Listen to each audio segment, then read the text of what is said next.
Hola, mi nombre es Karina Lisbeth Méndez Osorio, estudiante de la licenciatura en Derecho perteneciente al tercer semestre Grupo DA.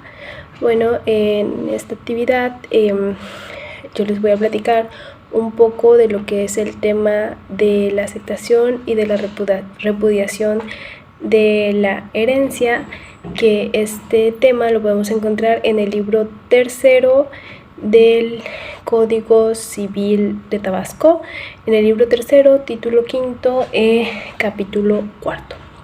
Bueno, para dar inicio, yo les quiero platicar un poco de un concepto que viene plasmado en el Código Civil. Bueno, nos dice que la aceptación y la repudiación de la herencia son actos voluntarios y libres para las personas mayores de edad y que puede hacerse tan pronto como se produzca la muerte del causante.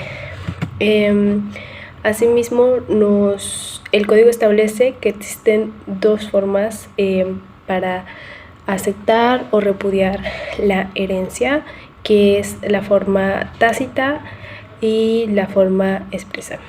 La forma tácita es cuando se ejecuta hechos en donde se deduzca la intención de aceptar o la de aquellos que no pueden ejecutar sino con la calidad de heredero. Y la expresa es cuando el heredero acepta con palabras terminantes. En el artículo 1730 se plasma el Código Civil que la aceptación de la herencia no podrá hacerse valer judicialmente contra el heredero una pretensión que afecte contra la masa hereditaria. Esto que acabo de mencionar es antes de la aceptación de la herencia. Hay muchos artículos que son integrados por este título. Yo trataré como de resumir cada uno de ellos y empezamos con el artículo 1731, que nos habla de la prohibición. Este nos dice que ninguno puede aceptar o repudiar la herencia en parte, con plazo o condicionalmente. También el 1732, en este se establece quiénes pueden aceptar o repudiar la herencia. Aquí se establece que pueden aceptar o repudiar la herencia todos los que tienen la libre disposición de sus bienes, y en dado caso que la persona pues esté casada, de acuerdo de los cónyuges que se establece en el artículo 1733. Este nos dice que los cónyuges no pueden aceptar ni repudiar la herencia común si no hay un mutuo acuerdo, y pues en caso de que existiere una discrepancia, entonces tendrá que resolver el juez. En el artículo 1734, nos dice que, siguiendo con el punto de los cónyuges, nos establece en el Código Civil que ninguno de los cónyuges necesita la autorización o el permiso para aceptar o repudiar la herencia que cada uno pues corresponda, y las personas que se encuentren sujetos bajo la patria potestad, en el artículo 1735 nos habla de cuando una herencia es dejada a los menores, quienes son los sujetos a patria potestad, entonces esta herencia será aceptada por quienes tengan y ejerzan esta patria potestad. En el Código Civil también se establece lo que es de las personas sordomudos, de los sordomudos. En este se establece que cuando no estuvieren en tutela y supieran escribir, pueden aceptar o repudiar la herencia por sí mismos, pero en caso de que no supieren escribir, la aceptará en su nombre pues el tutor electo para el caso, conforme a lo que se disponga en los casos de interdicción. En el artículo 1737 nos habla de los herederos. Nos dice que los que acepten tendrán el carácter y los derechos de herederos. En caso que los herederos no convinieran sobre la aceptación de repudiación, podrán aceptar unos y podrán repudiar otros, y por eso es que establece que los que acepten pues son los que tienen el carácter y los derechos de herederos por omisión. También nos habla de la transmisión de derecho a otros herederos. Por ejemplo, si el heredero fallece sin que haya tomado la decisión de aceptar o de repudiar la herencia, el derecho de hacerlo se puede transmitir a sus herederos. Esto se establece en el artículo 1738. En el artículo 1739 nos habla de los efectos que trae consigo la aceptación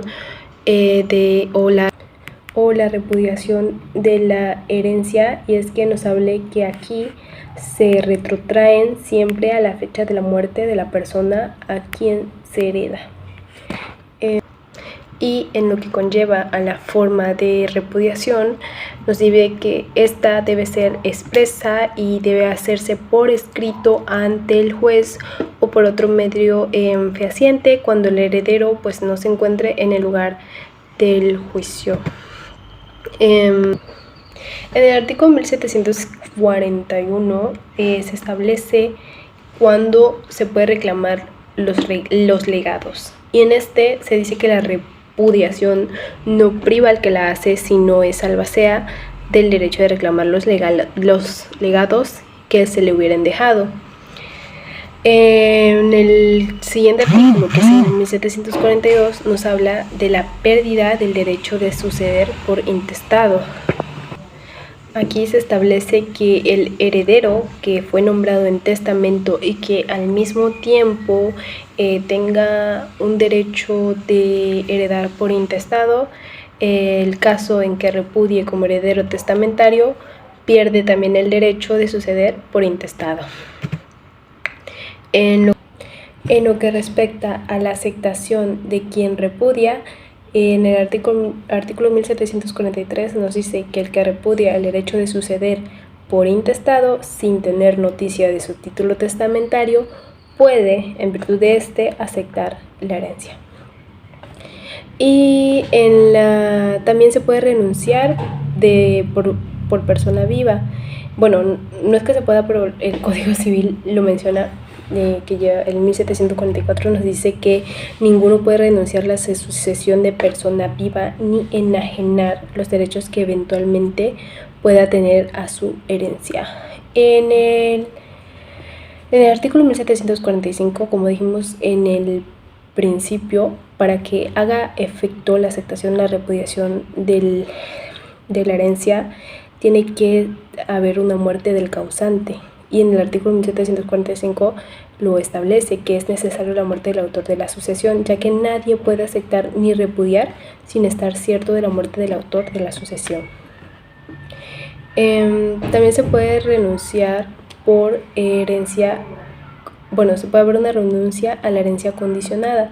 Este artículo dice que, conocida la muerte de aquel a quien se hereda, se puede renunciar a la herencia dejada bajo condición, aunque ésta no se haya cumplido.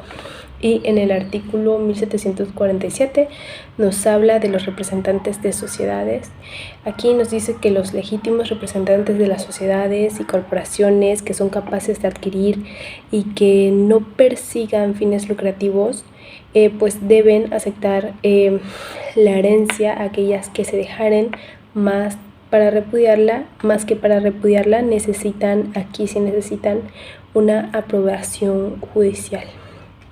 En el artículo 1748 nos habla de un interés de declaración de herederos. Aquí dice que cuando alguno tuviere interés en que el heredero declarare si acepta o repudia la herencia, puede pedir, pasado 9 días de la apertura de esta, que el juez asigne al heredero un plazo que no debe de exceder de un mes, para que dentro de él haga su declaración de que, apercibido de que si no lo hace, se tendrá la herencia por no aceptada. En el 1749 nos habla de lo que es la irrevocabilidad de la declaración.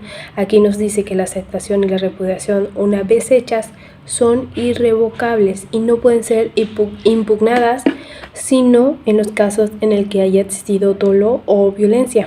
En el caso de una impugnabilidad o intimidación, el plazo comienza a correr a partir del momento en que cese la situación de violencia, y para el dolo a partir del momento en el que el impugnante tiene conocimiento de este. Sobre esto se debe de aplicar las disposiciones de la prescripción, y solamente cuando el causante esté domiciliado en el extranjero se puede conceder un plazo de 1 año.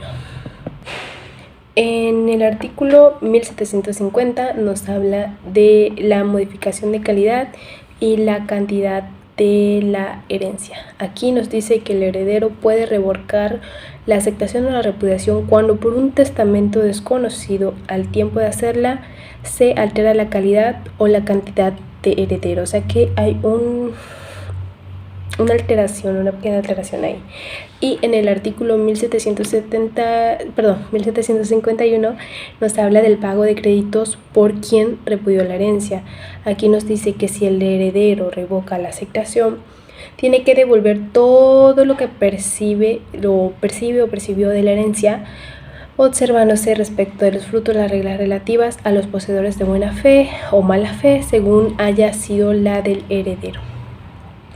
En el 1752 nos habla de la declaración de herederos, en el que cuando existiere una repudiación de la herencia que debe de entrar en ella, puede impedir en caso de los artículos 2438 y el 2439 que acepten a los acreedores, pagando a estos los créditos que tenían contra el que repudió.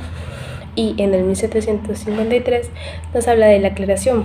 En este nos dice que la instancia de un legatario o acreedor hereditario haya sido declarado heredero será considerado como tal por los demás sin necesidad de otra declaración judicial. En el 1754 nos dice que no puede haber confusión de bienes cuando la aceptación en ningún caso produce confusión de los bienes del autor de la herencia y de los herederos. Y por último, el último artículo de este capítulo nos habla de la aceptación a beneficio de inventario, que es que nos dice que toda herencia se entiende aceptada con beneficio de inventario, aunque no se exprese. Y bueno, eso sería todo de mi parte por el tema de la aceptación y la repudiación de bienes. Gracias.